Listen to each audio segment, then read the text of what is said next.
All right, so thank you once again for tuning in to another episode on Auto Transport for Dummies, where we talk about all the questions that all you dummies have out there. So in this clip, we're going to be talking actually about a little experience that we recently had with a customer on an order. It was a little bit of a negative situation, at least overall, I guess, for them and for us.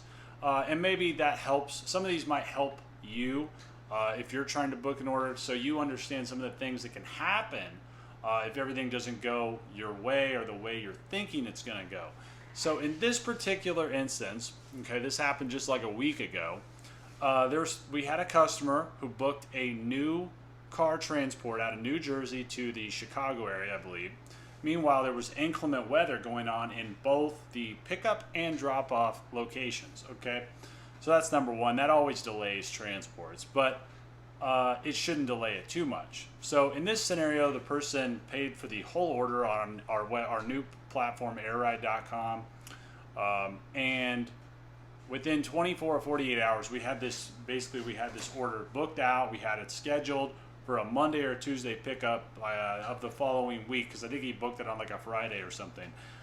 So anyway, he wanted the car by the weekend, and so that's what we were going to try to do. So he had informed us this car was ready to go as of Friday, the previous week. So we had it set up for Monday or Tuesday. The trucking company that we put on the order shows up to pick up this vehicle, okay? But the dealer won't release the car. They're telling the truck they got to do some massive inspection because it's a new car. They got to do some 130-point check because apparently it snowed or some ridiculous reasoning.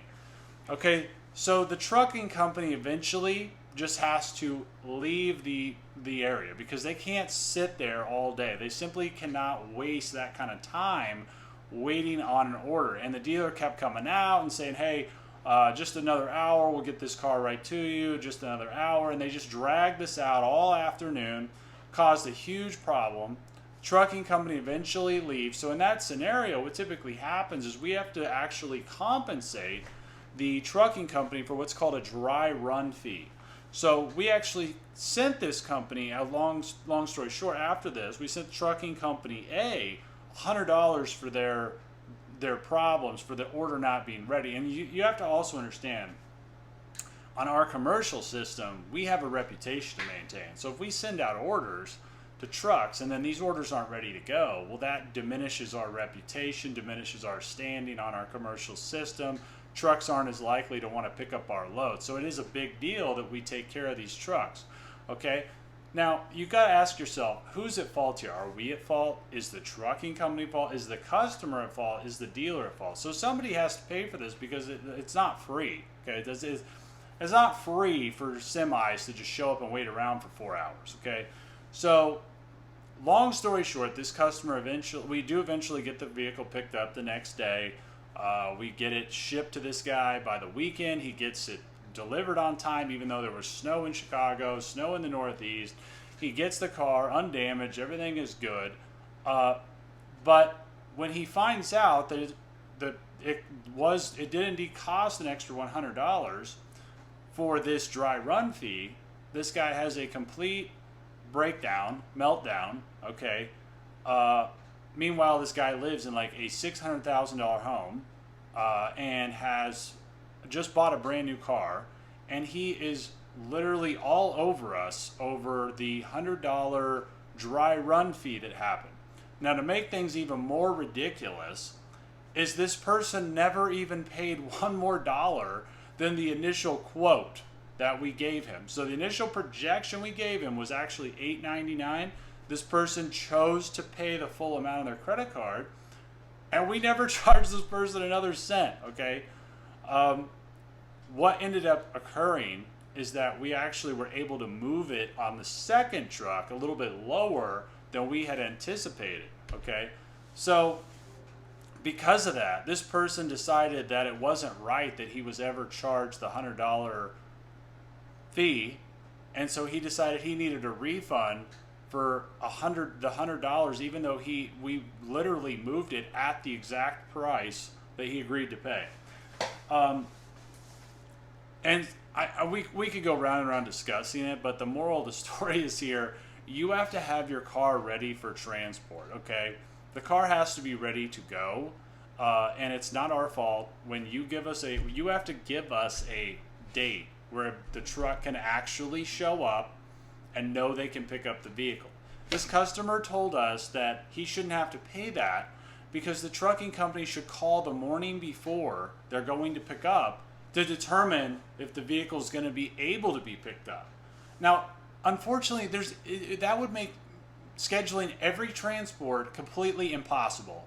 If the dispatchers of trucks literally just never even moved until the morning a vehicle was supposed to be picked up, I mean, it would be a complete nightmare. Nothing would get moved. It would be the biggest shit show you've ever seen, okay? Because these trucks have to plan their routes out. They got to know where they're going to be next week, tomorrow, that's just how it works. They got to plan their routes out.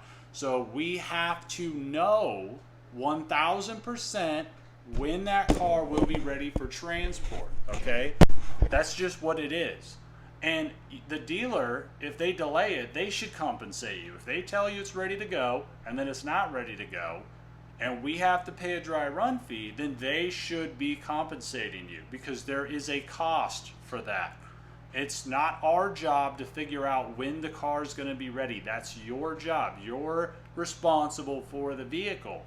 And I don't really know how to make it more clear than that. And this particular person, even after we offered them a partial refund of $55 out of the 100, and we actually processed the refund, this guy still issued a chargeback and threatened to leave our company negative reviews and everything else. And this is literally a person who paid exactly what we projected, even after a $100 fee that we had to pay. And this is a person who had their car picked up and delivered perfectly on time in the middle of 2 different snowstorms. I'm going to post a photo of this vehicle right here. Okay, so you can see it's literally getting dropped off in the ice and still finds a way to be completely unsatisfied. If you're honestly going to be that kind of customer, please just call Montway, just call Roadrunner. You can find out what a truly terrible service looks like, okay? Because we go all out for our customers to try to get these vehicles moved timely, moved on the best trucks at the best rates.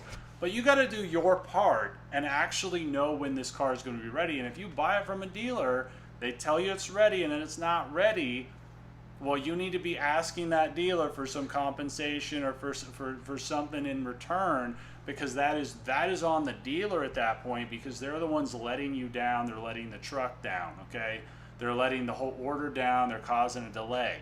So you've got to get on the phone with that dealership manager. And I've had this happen before too when I was hauling cars. You know, I showed up, I remember one time like 2 days before Christmas, I had to get back to Phoenix to make a flight back to KC.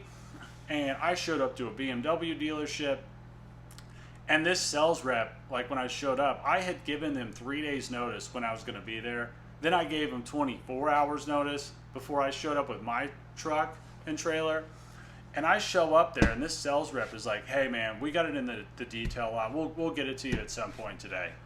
And I just looked at him like, are you serious right now? Like, you guys have had 72 hours notice, 24 hours notice. No. I got other pickups I've got to go do. I cannot sit here. This car has to be ready. And this dealer was in a similar situation. They told me, they called the customer and said there was rain the night before. Nonsense, okay? Nonsense. It doesn't take 9 hours to wipe a car off of rain or dust a car off of some snow. Multiple units are getting moved on all these weather days, okay? Stuff doesn't stop moving. So I actually, in that scenario, called the owner of this vehicle and I said, look, I'm leaving in an hour. If you want your car in Phoenix by whatever date he wanted it, I go, you better tell them to release this car right now. This guy had to call the general manager of the dealer, and this sales rep like cussed me out every which way from Sunday. I didn't give a hell because it's not my problem, okay? I'm there to pick up the car. They knew I was coming to get it, and that's on them. That's not on us. Because think about it, if we're late, if we're not there on time, guess what? The customer's mad at the transporter. Then the transport shows up on time. They're still blaming the transporter? At what point do we get a break here, okay? And I will advocate for the customer when I can. But in these situations, you have to know when the vehicle will be ready. And if it's not ready and it's on the dealer and that takes an extra 50 bucks or whatever, I'm sorry. You just have to deal with it. You have to get the dealer to compensate you if anything, okay? And again, I know there's extenuating circumstances from all different angles, but when trucks show up and the car cannot be loaded, and the excuse is they can't like dust off the snow of the car, I'm sorry, that costs somebody money. And the craziest part about this story is we never even charged this person more money. They were literally unhappy because we were able to get it done cheaper than we initially estimated, and they just didn't want to pay that $100 fee that we informed them about, okay?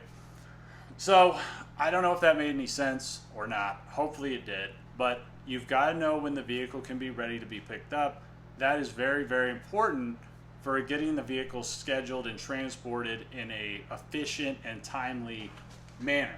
So if we do end up with a negative review from this person, then that's the story on that transport. Anyway, I look forward to hearing from you guys in the comments what you think about that situation. But other than that, happy haul and see you on the next one.